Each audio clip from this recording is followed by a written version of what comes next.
ہم صرف میت کے لیے دعا کر سکتے ہیں. دعا کا مطلب یہ ہے کہ ہم نے اس کو کچھ نہیں کرنا، ہم نے اللہ کی بارگاہ میں اپنی درخواست پیش کرنی ہے کہ اس میت پر اللہ کی رحمت نازل ہو، اس میت پر اللہ کی مغفرت شامل ہو، اس میت کو اللہ بخشے، اس میت کو اللہ مغفرت فرمائے. ہم مومن کے لیے، میت کے لیے دعا کرتے ہیں. اب دعا کے علاوہ جو آپ کام کرتے ہیں اور ہم یہ سمجھتے ہیں کہ یہ میت کو ڈائریکٹ پارسل جا رہا ہے، یہ قرآن فرماتا ہے کہ ایسے نہیں ہے. کیوں؟ کہ کسی کا عمل کسی دوسرے کے کھاتے میں نہیں لکھا جائے گا. کسی کا عمل، مثلا نیکی آپ نے کی ہے، اجر مجھے ملے اس کا، یہ اس وقت تک نہیں ہوگا جب تک اس عمل میں میں بھی خود شریک نہ ہوں. کیا یہ سنا ہے نا آپ نے؟ کشیر مز ون کہیں مولوی کرنے کیا تم کھوژان عوامس پتہ نن تم مجلسن کی ان کی آمدنی ختم ہو جائے گی. کوئی حاجیہ نہیں پہنچتا ہے. ہاں وہی پہنچے گا جو اس نے اپنی زندگی میں خود کیا ہوگا. یہ مثلا میں آج مجلس پڑھ رہا ہوں مرحومین کے ایصال ثواب کے لیے. میں یہ مجلس پڑھ رہا ہوں مجلس کی فیس کے لیے، آپ مجلس سن رہے ہیں لنگر کے لیے. اس سے میت کو کیا میں نے پہنچایا ہے؟ میں جو فیس کے لیے مجلس پڑھ رہا ہوں اس میں میت کو کیا میں پہنچا رہا ہوں؟ یہاں پر آپ، میں یہاں اس مجلس کے حاضر ہونے کی وجہ سے مثال دی ہے، یہاں ایسے نہیں ہے، نہ میں نے فیس لینی ہے نہ آپ لنگر کے لیے آئے ہیں. میں مثال دے رہا ہوں اس مجلس کی، یہ نہ کہیں کہ آپ کو مخاطب قرار دینا. یعنی عموماً جو ہمارے ذہنوں میں، یا قرآن پڑھایا جا رہا ہے، قرآن کون پڑھ رہا ہے؟ قاری صاحب یا مدرسے کے طالب علم یا مولانا صاحب. تو یہ فعل مولانا کا ہے قرآن خوانی. اگر اس کا اجر ہے مولانا کو مل رہا ہے، قرآن پڑھنے والے کو مل رہا ہے. ہم عموماً کہتے ہیں یہ جو قرآن پڑھا گیا ہے یہ سارا پیک کر کے یہ میت کو پہنچا دیا جائے. اللہ کا فرمان ہے کہ ایسے نہیں ہوتا. کسی کا کام کسی دوسرے کو نہیں پہنچا سکتے. البتہ وہ میت زندگی میں اگر کوئی کام کر گئے ہیں، قرآن کے بارے میں، مجلس کے بارے میں، کسی بھی نوعیت کا کوئی کام کر کے چھوڑ گئے ہیں پیچھے، وہ ان کو ملتا رہے گا. مثلا اگر اس میت نے ایک اچھی صالح اولاد تربیت کی ہے، یہ اولاد اس میت. اعوذ باللہ من الشیطان اللعین الرجیم. بسم اللہ الرحمن الرحیم. الحمدللہ وکفا وسلام علی عبادہ الذین اصطفیٰ. برادران عزیز، سامعین گرامی قدر، ہمارے یہاں آج کل ایک نیا مسئلہ فسادی پیدا ہوا ہے، اور وہ فساد یہ ہے کہ کیا ایصال ثواب کرنا جائز ہے مرحومین کے لیے یا نہیں؟ کیا ہم جو درود اور فاتحہ اور مجلس اور قرآن خوانی مرحومین کے لیے کرتے ہیں، آیا اس کا ثواب مرحومین تک پہنچتا ہے یا نہیں؟ کیونکہ ابھی تازہ ایک معمم نے، جو ظاہری طور پر تو اپنے آپ کو شیعہ کہلاتا ہے لیکن ان کے عقائد سے معلوم یہ ہوتا ہے کہ وہ شیعہ ہے نہیں، یہ ناسبی سنیوں کی ایک عقیدت ہے کہ ان کے یہاں یہ ہے کہ مرنے والے کے لیے فاتحہ خوانی نہ کی جائے، اس لیے کہ یہ ثواب وہاں تک نہیں پہنچتا ہے. یہ آل سعود والوں کا نظریہ بھی یہی ہے. عزیزان گرامی، اس سلسلے میں ہمارے یہاں عدت الداعی ایک کتاب ہے دعاؤں کی بہت بڑی. اس کے علاوہ مفاتیح الجنان، اس کے علاوہ ہمارے پاس اور بہت ساری دعاؤں کی کتابیں اور جو احادیث کی کتابیں معصومین علیہ السلام کی، اس کے اندر بھی ایسی روایات کثرت کے ساتھ پائی جاتی ہیں کہ جس میں وہ جو ہے، میں آپ کے سامنے اس موبائل کے اندر میں نے کچھ روایات ریکارڈ کی ہیں، یہ میں آپ کے سامنے پیش کر رہا ہوں. اس کو سنیے گا. ایک دفعہ صلوات پڑھیں محمد و آل محمد.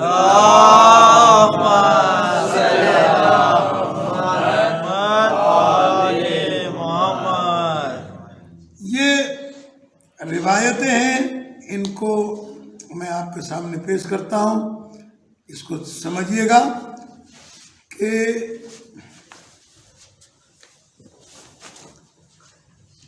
مرنے والے کو قرآن مجید کا ثواب پہنچتا ہے یا نہیں پہنچتا ہے، اس کو ذرا آپ نے سمجھنا ہے. اس میں ایک روایت ہے محمد ابن علی ابن الحسین باسنادہ عن عمر ابن یزید قال قلت لابی عبداللہ علیہ السلام، حضرت امام جعفر صادق علیہ السلام سے میں نے پوچھا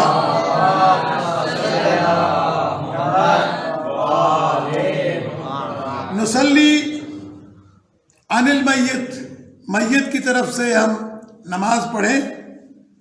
فقال نعم، تو انہوں نے کہا کہ بالکل پڑھیں.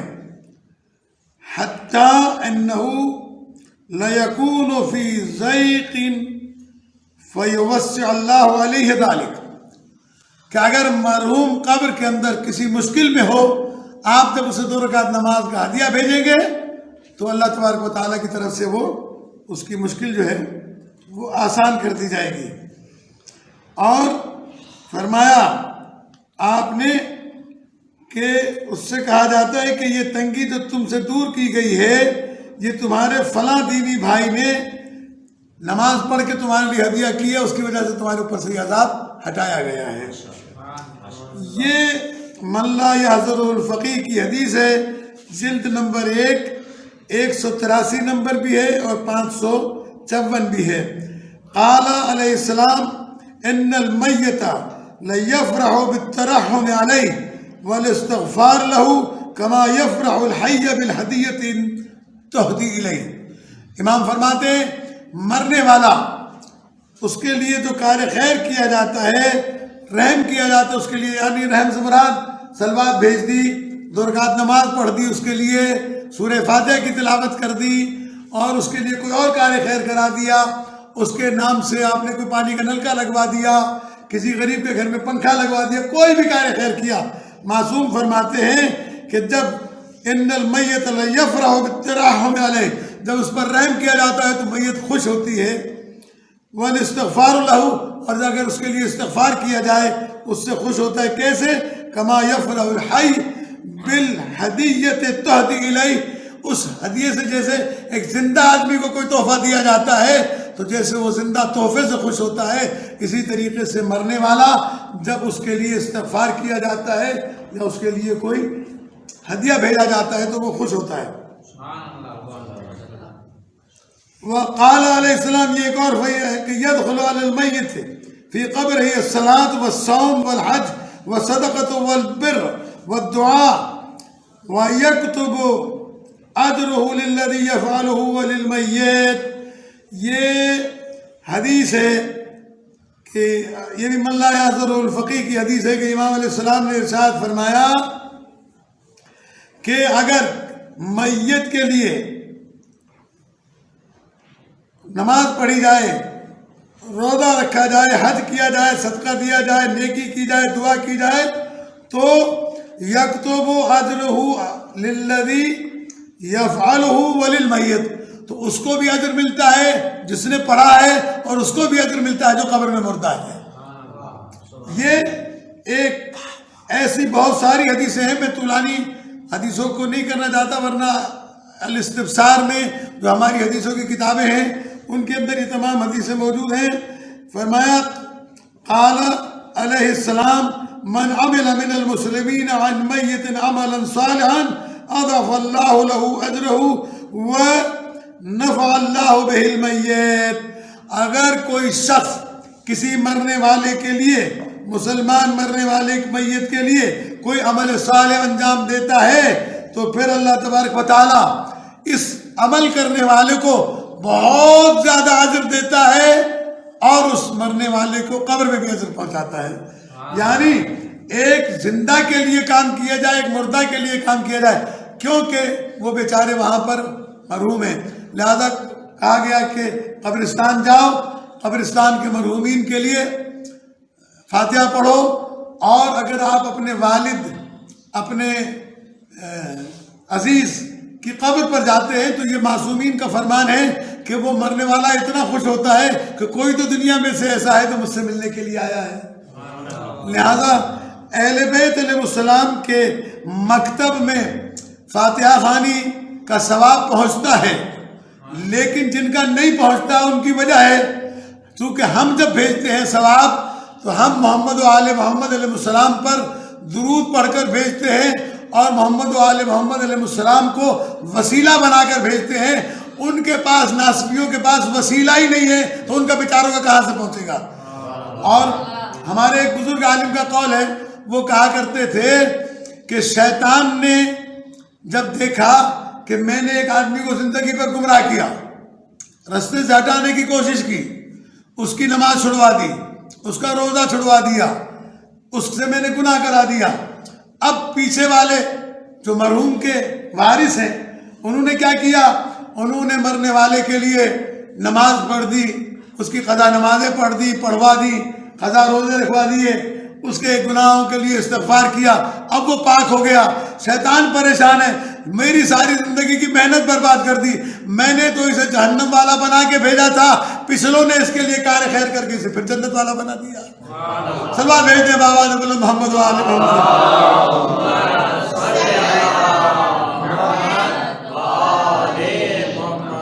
قال علیہ السلام ما یمنع احدکم ان یبر والدی۔ امام علیہ السلام سوال کرتے ہیں چاہنے والوں سے، شیعو تمہیں کس چیز نے روکا ہے کہ تم اپنے والدین کے لیے کار خیر نہ کرو، ان کے لیے نیکی نہ کرو؟ حیین و میتین، میتین حیتین و میتین، وہ زندہ ہوں تب بھی ان کے ساتھ نیکی کرو، میتین مر جائیں تب بھی ان کے لیے نیکی کرو۔ یصلی عنہما، ان کے لیے، دونوں کے لیے نماز پڑھو، ویتصدق عنہما، اور ان کی طرف سے صدقہ دو، ویصوم عنہما، اور ان دونوں کی طرف سے روزہ رکھو، فیکون الذی صنع لہما، اور یہ دونوں چیزیں جو ہیں ان کے لیے جو بیان کی گئی ہیں، وَلَهُ مِثْلُ ذَلِكَ فَيَزِيدُ اللَّهُ بِبِرِّهِ خَيْرًا كَثِيرًا، اللہ تعالیٰ خیر کثیر عطا کرتا ہے نیکیوں میں سے ان والدین کے لیے۔ اب ایک روایت اور آپ کے سامنے عرض کر دوں کہ وہ لوگ جو زندگی میں اپنے والدین کے نافرمان رہے، ماں باپ ان کو ناراض کیا، اللہ انہیں آگ کر دیتا ہے اگر ماں باپ نہ بھی کرے۔ معصوم فرماتے ہیں کہ ان کے مرنے کے بعد اگر یہی آگ شدہ بیٹا اپنے والدین کے لیے اچھائی کرتا ہے، نیکی کرتا ہے، اور ان کی قضا نمازیں پڑھ رکھواتا ہے، ان کے روزے رکھواتا ہے، ان کے لیے استغفار کرتا ہے، تو خدا کریم عاقل والدین کی لسٹ سے نکال کر اسے دوبارہ سے فرما برداروں کی لسٹ میں لے آئے گا، اس لیے کہ دنیا میں وہ اتنے محتاج نہیں تھے جتنے مرنے کے بعد محتاج تھے، اور اس نے ان کی مدد کی ہے۔ بس آخری بات عرض کرتا ہوں، یوں تو اب یہ بہت ساری روایتیں ہیں کہ فضل بن شادان عن صفوان بن یحییٰ روایت کرتا ہے عن معاویہ بن عمار قال قلت لأبی عبداللہ علیہ السلام ما یلحق الرجل بعد موتہ، مرنے کے بعد مرد کو کیا چیز ملتی ہے؟ فقال يعمل بها بعد موته فيكون له مثل اجر من يعمل بها من غير۔ یہ فرماتے ہیں معصوم کے مرنے والے کے لیے جو نیکی کی جائے اس کے لیے جو کچھ اجر بھیجا جائے وہ اسے ملتا ہے۔ والصدقۃ الجاریۃ تجری من بعدہ، اور یہ رکنے والا ثواب نہیں ہے بلکہ مستقل ان کو ثواب پہنچتا رہتا ہے۔ اس لیے قرآن خوانی کرنا اور قضا نمازیں پڑھوانا، دسترخوان کے ذرات کے لیے معصوم نے فرمایا ہے، یہ جو دسترخوان ہے نا، جب اس پر دسترخوان پہ بیٹھ کر روٹی کھاؤ، گھر کے اندر بھی دسترخوان بچھا کر روٹی کھاؤ، اس کو جب سمیٹو گے نا دسترخوان کو تو اس پہ روٹی کے ذرات ہوں گے، آٹے کے ذرات ہوں گے، گری ہوئی چیزوں کی، ان کو سمیٹو، اور سمیٹنے کے بعد ان کو ایک کونے میں کسی جگہ کے اوپر لے جا کے ڈالو، اور یہ نیت کر کے ڈالو کہ اے اللہ میرے اس عمل کا ثواب میرے مرحومین کو پہنچے۔ امام فرماتے ہیں کہ اتنا ثواب ملے گا کہ تم تصور نہیں کر سکتے اس کا۔ ایک آخری بات اس سلسلے کی عرض کرتا چلوں آپ کے سامنے، معصوم فرماتے ہیں اجر ملتا ہے، اس کے لیے ایک واقعہ لکھا ہے کتاب کے اندر، میں نے پڑھا کہ ایک شخص نے خواب میں دیکھا کہ بہت سارے مرحومین ہیں، وہ شب جمعہ تھی، اپنے اپنے ایک ڈھیری لگی ہوئی ہے نعمتوں کی، اس میں سے اپنی اپنی چیزیں تلاش کر رہے ہیں۔ ایک آدمی مایوس بیٹھا ہوا تھا، اس کے پاس کچھ نہیں تھا۔ وہ جو اس کے پاس کچھ نہیں تھا تو اس نے پوچھا جا کے کہ یہ سب چیزیں تلاش کر رہے ہیں، تمہارے پاس کچھ نہیں ہے؟ کہا میں نے اپنے وارثوں میں ایک بیٹا چھوڑا ہے، اور وہ بیٹا جو ہے وہ مجھے کچھ بھی نہیں بھیجتا، اور اس لیے میرا کوئی ہدیہ دینے والا ہے ہی نہیں جو مجھے بھیجتا۔